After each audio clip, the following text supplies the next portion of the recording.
Who here, and I want you to think about how you react also. Who here enjoys being told that they're wrong? By raise of hands. Who likes being told that you're wrong? Someone? Really? You guys like being told that you're wrong? I am in a room of very holy people. Very holy people like being told that they're wrong. Why? Why do you think very holy people like being told that they're wrong? Not to know. Because then you can learn from your mistakes and you can become better. Bam. Not to know, hit on the head. If you're told that you're wrong, then you can learn from your mistakes and you can become better. So let me ask you a question. If it's such a good thing to be told that you're wrong, because then you could become better, and that is ultimately why we're here on this world. We're not here on this world to be angels. If we were angels, in fact, we wouldn't be on this world. We're here on this world to improve, to get better. Is it embarrassing to make mistakes? No. Is it bad to do things wrong? No. That's the natural way of man. You make mistakes, you do things wrong.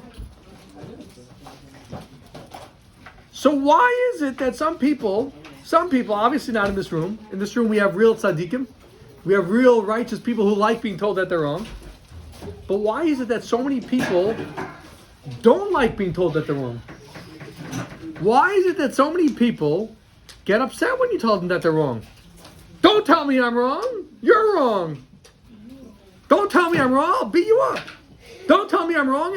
All sorts of other sorts of mistakes that people make. In fact, by the way, this week I saw somebody sent me a video, the most wild video I've ever seen in my life. There was a guy in Las Vegas, in Nevada. He was on trial. He was in a courtroom. He was on trial for a bunch of different things he did wrong. And the entire time of the trial, he was insisting, I'm right. I did nothing wrong. I'm a good guy. I only do what's good. I only do what's right. Okay? The judge is sentencing this fellow, and all of a sudden, he gets up from his table. He jumps over his table, jumps over the judge's lectern, and tackles the judge onto the floor. Could you imagine such a thing? Could you imagine? You heard about it? I saw it. You cannot imagine. And you watch the video, you see the judge, she looks up, she can't believe she cannot believe what's happening here. Cannot believe it. That's what some people do when they're told that they're wrong. They become crazy. That guy, forget about it. He thought he had problems. He has much more problems now. Attacking a judge, a protected person, right? Being unruly in a courtroom. Forget about it. He's going to be locked up for many, many more years. He had one problem. Now he just made himself many, many more problems. So why did he react that way? Why did he react like such a lunatic? Maybe he is a lunatic. But why do other people also react like lunatics when they're told that they're wrong? Don't tell me I'm wrong. Right? Guy gets pulled over by the police. How many people are arguing with the police officer? How many people? Have you ever seen somebody arguing with the cop? How stupid could you be? How stupid could you be? Very, very stupid. Very stupid. You don't argue with the cop. This is the ABCs of getting pulled over. You say, yes, sir. Please, sir. I'm sorry, sir. And you just don't argue with the cop. What a stupid... And you say it's my fault. You know what my grandfather would do? My grandfather would go one step further. Okay? What he would do is that he would cry. Whoa. If you're a police officer and you pulled over an old man and he feels so bad about what he did that he's crying, you're not giving that guy a ticket. You're not giving that guy a ticket. And sure enough, my grandfather got off of almost every single ticket that he ever was pulled over for. Okay? Because he would just start crying. He would say, "Oh, I'm so sorry. I really shouldn't have done that. It was all my fault. It was all my mistake." And then the cop would just not give him a ticket, because you're not going to give a ticket to a guy who realizes he made a mistake. But why is it that so many people don't respond that way? So many people respond by arguing back, by fighting back. You're telling me I'm wrong. I'm not wrong. I'm going to prove to you. I'm going to argue with you. Why are you crazy? It's good to be wrong. It's good to be told that you're wrong. That's what you told me, right? Helps you to improve. Helps you to grow. It's not embarrassing to be wrong. Everyone's wrong. Everyone makes mistakes. No? Oh. So Aaron, unwittingly and unknowingly, he kind of ticked off the answer over here. What do you mean, Aaron? What do you mean? What do you mean when you say that? No, not everyone makes mistakes. What does that mean? I mean, like, I don't know how to explain it. Okay, so let me explain it. You see, there's a part of a person that knows what it means to be perfect. It's called your soul, your heavenly soul, that comes from the high heavens, that comes from right next to God. Your soul knows what perfection is. Your soul was put together with your physical body, and the mission is God wants you to grow and to become better with a physical body that makes mistakes. But your soul does feel a little bit bad when it makes mistakes. So you know what the Satan does? You know what the evil inclination of a person does? You know what it does? It tells the soul, oh, you feel bad because you made a mistake. Guess what? It's not a mistake. It's not a mistake. If anyone tells you that you made a mistake, not a mistake. They're wrong. They're lying. It's what psychologists call the ego. The ego of a person. The ego of a person says, it's painful to admit mistake. It's painful to think that I made a mistake. So therefore, what am I going to do? I'm going to make up a story. I didn't make a mistake. I had a conversation on the phone, you should know, this week with a person. It was laughable how many pretzels this person was twisting himself into to be able to try to get out of admitting that he made a mistake. It was so laughable, okay, that there was somebody else on the phone who told the person to just be quiet. And the other person on the phone was on the same side as the person who was twisting himself into pretzels. The other person just said, okay, be quiet. Because it was so laughable. And you see sometimes people do that, right? What were you doing? Nothing. What do you mean? I saw you do something. Nothing. I did nothing. Really? What are you in fantasy world? And the answer is yeah. The Satan brings a person into fantasy world. And the Satan says, you didn't make no mistakes. You didn't do nothing wrong. Everything is fine. So what do you tell the Satan back? What's the response? Let's say somebody is not like one of the kids here who said that they like being told about mistakes. Right? Let's say somebody is someone who he has a hard time admitting mistakes. He has a hard time saying that he's wrong. What's the person supposed to think? So I want to tell you a story. And this story happened to me. I mean, I saw it. It didn't happen to me, but I saw it. I was in a certain school somewhere that there was a boy that was in the school that was in the program, younger than me. There was a boy in the program who had the following interesting condition. You ready?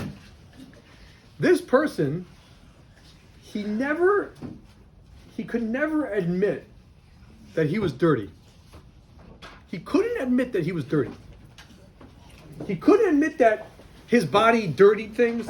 It's a certain psychological, mental distortion. It's a certain psychological condition that people have. He can't admit that he was dirty and that his body made things dirty. So what did this person do? He never took showers. He never did his laundry. Because I'm not dirty. He wrapped himself into this fantasy state whereby he didn't do anything wrong. And he so didn't do anything wrong, he wasn't even dirty. So what do you think happened when he wasn't with his mother, who would force him to take showers, and he was away in yeshiva for a number of months? So Erev Shabbos, special for Shabbos, okay, it's a mitzvah. I'm not dirty, but it's a mitzvah. I have to clean myself. I have to go into the shower for Shabbos. So that he was able to admit to. But the rest of the week, he could never take a shower. And he couldn't do his laundry because my body's not making things dirty. What do you think happens to a person like that? Ari? Okay, well, let's say they don't die. In fact, you should just know, by the way, there was a man who was known as the dirtiest man in the world. He never took a shower for like 90 years. He took a shower and he died from the shower. So that was him proving, oh, look, you see, you're not supposed to take showers, okay? But he died from the shower or something, okay, right? So that's how he was proving, oh, look, you see, you're not supposed to take showers. Anyway, so what do you think is going to happen to this person? Betty, what do you think is going to happen to this person? He can't admit that his body gets dirty, that his body dirties things, and that like something's off with him. He could get sick from not bathing. Much more basic. Much more basic. Aiden, thank you. He's gonna stink. He's gonna stink. Nobody's gonna want to go near him because he stinks. He has dirty laundry piled up in the corner that he's desperately trying to hide because he can't admit that he made a mistake. Now let me ask you. He can't admit that he's dirty. Let me ask you, what's more embarrassing? Admitting you made a mistake and correcting your mistake? Admitting that your laundry is dirty and cleaning your laundry? Or to pretend in fantasy world as if you're perfect? What's more embarrassing? Daniel. To pretend in fantasy world. To pretend in fantasy world. Because you know what happens? You know what happens when you don't clean yourself because you don't want to admit that you're dirty? You're the only one that is in that fantasy world. Everyone around you smells how badly you stink. And let me tell you what happens when it comes to behavior. When you're acting wrong, when you're not acting properly, everyone around you notices how improper you're acting. Everyone around you notices your mistakes. The only person who doesn't notice your mistakes is you. Is you. You're the only fool that doesn't recognize your own mistakes. Everyone else notices it.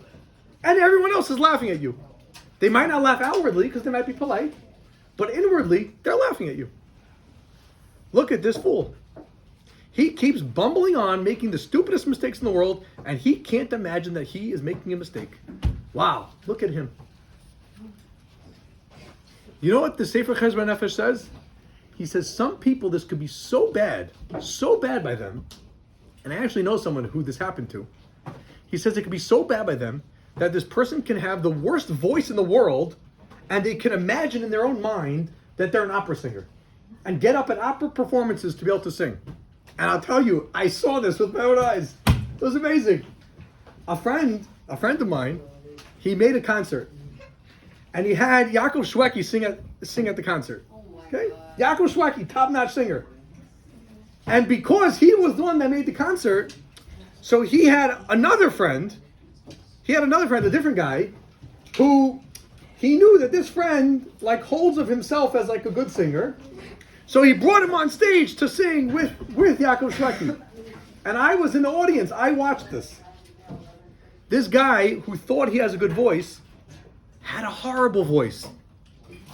Such a bad voice that while he was singing with Yaakov Shweki was trying to cover for him, and he was trying to adjust for all of this guy's blatant singing mistakes, of being off key, of just sounding miserable. And at a certain point, Shweki just gave up. He couldn't sing with the guy. He had such a horrible voice. So imagine, you're so wrapped up in fantasy world, you get up at a concert that thousands of people are watching, and you make a fool out of yourself. That's what happens when you can't admit a mistake. Where does it start? It starts with small fantasies. It starts with small lies that you tell yourself. It starts with getting the answer wrong on the test, and the teacher's telling you that you're wrong, and you, the student that doesn't know the material well enough to get 100, is insisting that you got it right anyway. Did a teacher ever tell you, close your mouth and open your ears? Listen to what I'm saying. That might be a sign that you're not listening and that you're in fantasy world. That might be a sign that you're denying reality and you're not having your eyes open to the mistakes that you're making. There's something else that you could tell yourself. So first of all, you can tell yourself, realize, like the guy with the dirty laundry, everyone else around you smells you, except for you. You're the only one who's in this fantasy world that you don't make mistakes and that you don't smell. That's first of all. If a person can realize that, it could help him to start realizing his mistakes. A second thing a person has to realize is that, are you not strong enough to admit a mistake? Is it going to kill you to admit that you made a mistake? Everybody makes mistakes. You're too fragile? You can't handle that maybe you made a mistake? What's going to happen to you if you made a mistake? Oh, I'm just going to be destroyed. I'm just going to melt. I'm going to melt as if I'm made out of sugar and somebody poured water on me. I'm going to melt. Really? You're not strong enough to admit a mistake? The strongest, most courageous thing you can do is to admit you're wrong. Really admit you're wrong. Not just do the act, but to really admit you're wrong. That's the sign of a strong person. So are you strong enough? Or are you too weak to admit that you made a mistake? The choice is yours. But realize, at the end of the day, we are all human beings. And we are all here to only grow and to improve. And like some of the boys said at the beginning, really, the real truth is that being told that you made a mistake and recognizing your mistakes is a wonderful blessing. It's a wonderful blessing. Because then you could improve, then you could grow.